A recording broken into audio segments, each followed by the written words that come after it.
नमस्कार मित्रांनो, मी अथर्व सराफ आपलं या यूट्यूब चॅनलमध्ये स्वागत करत आहे. मित्रांनो, आपण जे आहे तर आज रिटायरमेंट प्लॅनिंगसाठी असणाऱ्या योजनांविषयी माहिती घेणार आहोत. त्यातील आपली जी एक योजना आहे तर त्याच्याविषयी आज आपण पाहूया. तर आज जी आपली योजना घेणार आहोत तर ती आहे अटल पेन्शन योजना. ही योजना जी आहे तर ती एक आपल्याला ठराविक अमाऊंट रिटायरमेंटनंतर मिळाली दर महिन्याला मिळणारी अमाऊंटसाठी ही योजना कार्यरत करते. तर चला तर मग मित्रांनो, ही या योजनेविषयी माहिती घेऊया.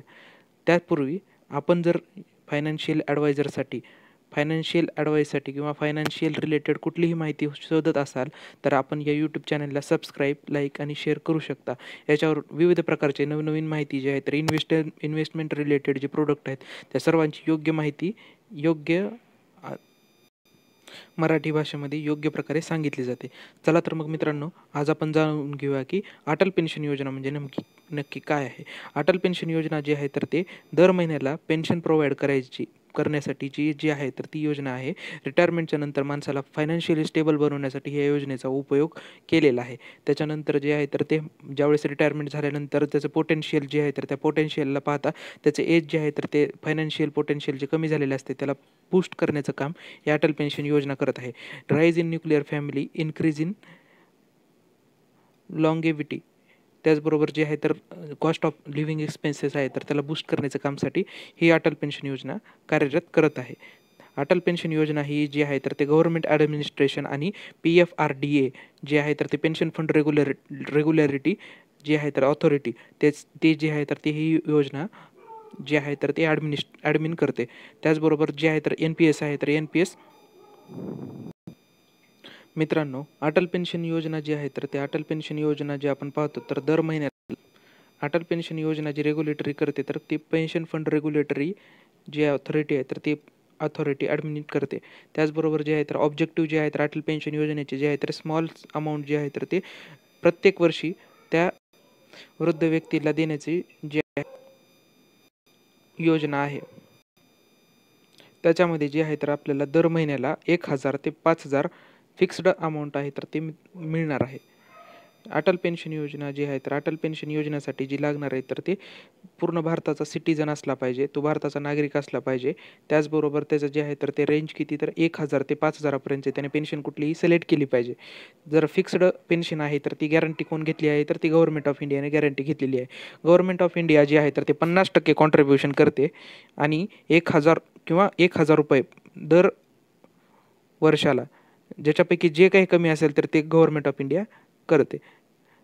त्याचबरोबर गव्हर्नमेंट ऑफ इंडिया जे आहे तर सबस्क्रायबरचा अकाउंट आहे तर ते 5 वर्षासाठी जे आहे तर ते व्हॅलिड आहे, इलिजिबल आहे. त्याचबरोबर जे आहे तर ते सर्व जे आहे तर एक्झाम्पशन वगैरे जे दिलेले आहे तर ते गव्हर्नमेंटच्या दुसऱ्या कॉन्ट्रिब्युशन असेल तर त्या ग्रुपसाठी जे आहे तर ते हे कॉन्ट्रिब्युशनमध्ये त्यांनी एक्झाम्पशन दिलेलं आहे. अटल पेन्शन योजनेसाठी बघितलं तर इलिजिबिलिटी क्रायटेरिया काय असला पाहिजे. इलिजिबिलिटी क्रायटेरिया आहे अटल पेन्शन योजना ही सर्व बँक अकाउंटच्या खातेदारांसाठी ही खुली आहे. सबस्क्रायबर ज्याचं वय आहे ते 18 वर्षापासून ते 40 वर्षापर्यंत आहे. 18 वर्ष ते 40 वर्ष जे आहे तर तेवढे व्यक्ती हे आपल्याला अटल पेन्शन योजनेचं अकाउंट काढू शकतात. त्याचबरोबर जे आहे तर गव्हर्नमेंट जे आहे तर ते 50% सबस्क्रायबरचं कॉन्ट्रिब्युशन आहे तर ते जॉईन केल्यानंतर ते भरत असते. गव्हर्नमेंट ऑफ इंडिया जे आहे तर ते टॅक्स सिस्टीम किंवा टॅक्स पेअरमध्ये त्यांना सूट देते. त्याचबरोबर अटल पेन्शन स्कीम जे आहे तर ते कॉन्ट्रिब्युशन ते गव्हर्नमेंट आहे आणि ते दुसरीकडं कुठेही मिळणार नाही. अटल पेन्शन योजना जी आहे तर अटल पेन्शन योजना ज्यावेळेस आपण बँक काढतो त्यावेळेस बँकेतून अकाउंट काढल्यानंतर ॲटो डेबिट जे आहे तर त्या ॲटो डेबिटमध्ये आपल्या दर महिन्याला किंवा दर वर्षाला जे आहे तर सर्टन अमाऊंट कटली जाते. 60 वर्षाच्या नंतर जे आहे तर आपल्याला पेन्शन चालू होते. आपण जी योजना घेणार आहेत 1,000 ते 5,000 याच्यामध्ये आपण जी घेणार आहेत तर त्याच्याप्रमाणे आपल्याला पेन्शन चालू होते. त्याच्यामध्ये जे आहे तर एनरोलमेंट ज्यावेळेस आपण करतो तर त्यावेळेस थोडेफार बघण्याचे हे पॉईंट्स आहेत. तर जे आहे तर पूर्ण जे आहे तर आपल्याला पाहू शकतो की आपण जे आहे कुठल्याही बँकेमधून आपण ही योजना घेऊ शकतो. आणि जर फॉल्स डिक्लेरेशन म्हणजे आपण चुकीची माहिती किंवा चुकीचं जर आधार कार्ड वगैरे जर आपलं काही आयडेंटिफिकेशनमध्ये जर काही प्रॉब्लेम आला तर ते आपल्याला आहे तर ते पुढं जे आहे तर ते पुढं कॉन्ट्रिब्युशन वगैरे त्याचे होऊ शकणार नाही, डिस्क्लोज वगैरे करू शकणार नाहीत ते पुढं. त्याचबरोबर जे आहे तर ते सबस्क्रायबरचं जे आहे तर एनरोलमेंट आणि सबस्क्रायबरचं पेमेंट आहे तर ते अटल पेन्शन योजनेमध्ये कसं आहे तर ते जे आहे तर ते मंथली कॉन्ट्रीब्युशन आहे 1,000 ते 5,000 रुपयापर्यंत दर महिन्याला आपल्याला पेन्शन मिळू शकते. एनरोलमेंट एजन्सीज, आता ही जी आहे तर आपल्याला अटल पेन्शन योजना जी आहे तर आपल्याला कुठं मिळू शकते तर प्रत्येक बँक अकाउंटमध्ये आपल्याला ही अटल पेन्शन योजना आपण काढू शकतो. त्याचबरोबर जे आहे तर POP ॲग्रिगेटर्स, त्याच्यानंतर जे आहे तर existing non banking aggregator, small insurance agents आणि म्युच्युअल फंड एजंट्स हे जे सर्व आहेत तर ह्यांच्यासाठी जे आहे तर आपण अटल पेन्शन योजना त्यांच्याकडून काढून घेऊ शकतो. अटल पेन्शन योजना जी आहे तर अटल पेन्शन योजना आपल्याला जे आहे तर ते कमीत कमी जे वय आहे ते 18 आहे आणि जास्तीत जास्त वय जे आहे ते 40 आहे. तर कमीत कमी 20 वर्षाचं कॉन्ट्रीब्युशन हे आपलं झालंच पाहिजे. याच्यासाठी आपलं वय ठेवलेलं आहे 40. त्याच्यानंतर 60व्या वर्षानंतर आपल्याला जे आहे तर आपली पेन्शन जी आपण ठरवलेली अमाऊंट आहे तर ती ठरवलेली अमाऊंट आपल्याला दर वर्षाला मिळत राहील. जे आहे तर एक्झिट गाईडलाईन म्हणजे ज्यावेळेस आपण रिटायर होतो तर त्यावेळेसचे जे आहे तर ते आपल्याला गाईडलाईन्स दिलेले आहेत. तर ईच सबस्क्रायबर जे आहे तर will submit request to the associated bank drawing the guarantee of the monthly pension. Pension amount obtained is payable to spouse upon death of subscriber. Nominee eligible for return of pension wealth upon death of spouse. म्हणजे Atal pension योजना ज्यावेळेस आपण घेतो तर त्यावेळेस आपल्याला जे आहे तर आपल्या 60 वर्षाच्या नंतर आपल्याला ही दर महिन्याला आपल्याला पेन्शन मिळायला चालू होते. आपल्या पश्चात आपल्या पत्नीला ही पेन्शन मिळायला चालू होते आणि पत्नीच्या पश्चात आपला जो कोणी नॉमिनी असेल त्याला जे आहे आपण ठरवलेली अमाऊंट जे आहे तर ते आपल्याला मिळत राहील. त्याचबरोबर जे आहे तर ते 60 वर्षाच्या आधी जर असेल तर एखाद्या वेळेस जर इन केस जर काही अनसर्टन कॉज झालं किंवा एक्सेप्शन असेल तर ते आपण जे आहे तर ते एक्झिट करू शकतो. आणि त्याच्यामध्ये आपल्याला कोणतीही प्रकारची गॅरंटेड फिक्स पेन्शन वगैरे पे करू शकणार नाहीत. कॉन्ट्रीब्युशन चार्ट आपण पाहूया की हे डिटेलमध्ये पाहण्यासारखी गोष्ट आहे. आत्ता जर बघितलं तर एज जी आहे तर 18 वर्षे, 20 वर्ष, 25 वर्ष, 30 वर्ष, 35 वर्ष एजप्रमाणे जे आहे तर आपलं कॉन्ट्रीब्युशन इयर दिलेलं आहे. कॉन्ट्रीब्युशन इयर म्हणजे आपल्या 60 वर्षापर्यंत. जर 18 वर्षाचा व्यक्ती असेल तर त्याला 42 वर्षे आपल्याला पैसे भरायचे आहेत.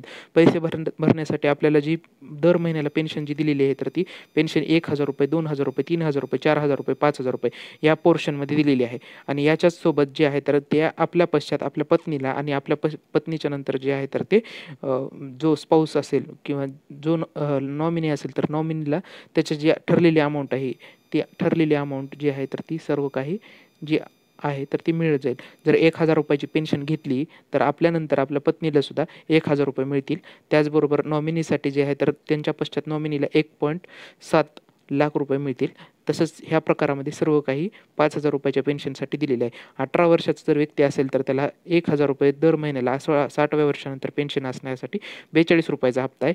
2,000 रुपये पेन्शन पाहिजे असेल तर 84 रुपयाचा हप्ता आहे. त्याचबरोबर 5,000 रुपये दर महिना पेन्शन पाहिजे असेल तर 210 रुपयाचा हप्ता आहे.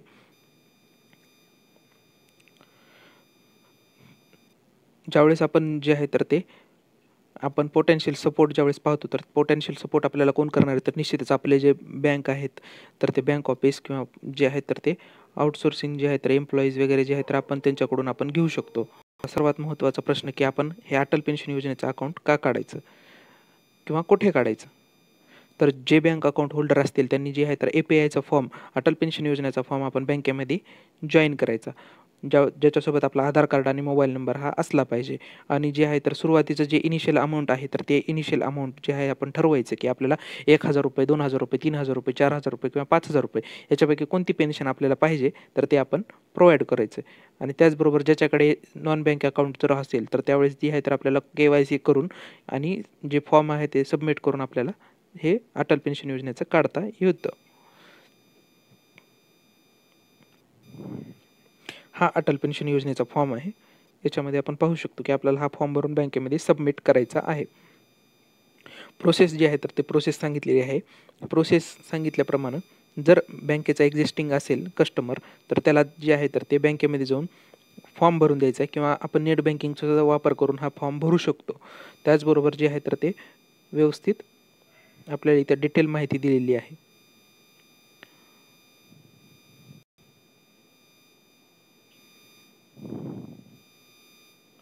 तर ती सेंट्रल प्रोसेसिंग युनिट जे आहे तर बँकेचं वगैरे दिलेले आहेत, त्याच्याबरोबर जे प्रोजेक्टेड बेनिफिट जे आहेत तर ते बेनिफिट आपल्याला सांगितलेले आहेत की आपले जे कमी पैशामध्ये आपल्याला जे आहे तर ते सर्वात जास्त मिळणारी ही पेन्शन योजना आहे. आज जर पूर्ण भारतामध्ये जर पाहिल्या तर आपल्याला रिटायरमेंटचे जे प्लॅन आहेत तर ते NPS आहे, दुसरं अटल पेन्शन योजना आहे, तिसरी EPF आहे, त्याच्यानंतर जे आहे तर ॲन्युनिटी प्लॅन्स वगैरे आपल्याला परचेस करावे लागतात.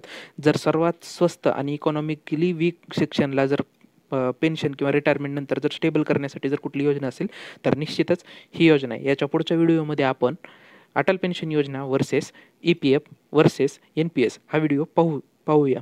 याच्यामध्ये डिटेल ॲनालिसिस करून आपण ह्याच्या पुढचा व्हिडिओ पाहूया. निश्चितच ही योजना खूप बेनिफिशियल आहे. आपण सर्वांनीच याचा अकाउंट काढून घेतलेला आपल्याला फायदेशीर राहणार आहे. कारण EPFमध्ये ज्यावेळेस आपण ज्यावेळेस बघू डिटेलमध्ये पाहूया तर EPFमध्ये त्यांनी एक क्लॉज केलेला आहे. तर क्लॉजच्या अंडर कमीत कमी 1,000 ते जास्तीत जास्त 6,500 रुपये पेन्शन इथपर्यंतच ते पेन्शन देऊ शकतात. तर जर पाहिलं तर मग जे आहे तर ते त्याच्यासोबत जर आपल्याला काही जर असेल तर मग ही योजना आपण घेऊ शकतो. NPSमध्ये सुद्धा तसंच आहे की आपल्याला 60% पेमेंट जे आहे तर 60% अमाऊंट जे आपल्या NPSमध्ये जमा होईल ते आपण विड्रॉ करू शकतो आणि उरलेले 40%चं जे आहे तर ते आपल्याला ॲन्युनिटी म्हणजेच जे आहे तर ते परचेस करावे लागते. पण त्याच्यापेक्षा जर हे बघितलं तर ह्याच्यामध्ये कमी पैशामध्ये आपल्याला चांगले बेनिफिट मिळू शकतात, फिक्स्ड रिटर्न मिळू शकतात. बाकी ॲज कम्पेअर टू जर बघितलं तर बाहेरच्यापेक्षा जे आहे तर ते गव्हर्नमेंटची सिक्युरिटी याच्यामध्ये आहे. जर आपण बँकेमधून जर भरायचं म्हटल्यानंतर बँकेचं जे दिलेलं आहे तर इथं डिटेलमध्ये दिलेलं आहे. आपण आपल्या नेट बँकिंगमधून सुद्धा आपण या योजनेचा उपयोग घेऊ शकता.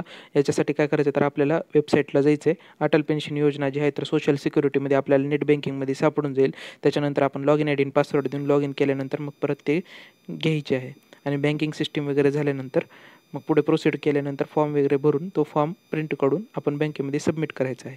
हा फॉर्म बँकेमध्ये सबमिट केल्यानंतर आपलं अकाउंट चालू होतं. धन्यवाद. या योजनेविषयी थोडीफार माहिती देण्याचा प्रयत्न केलेला आहे.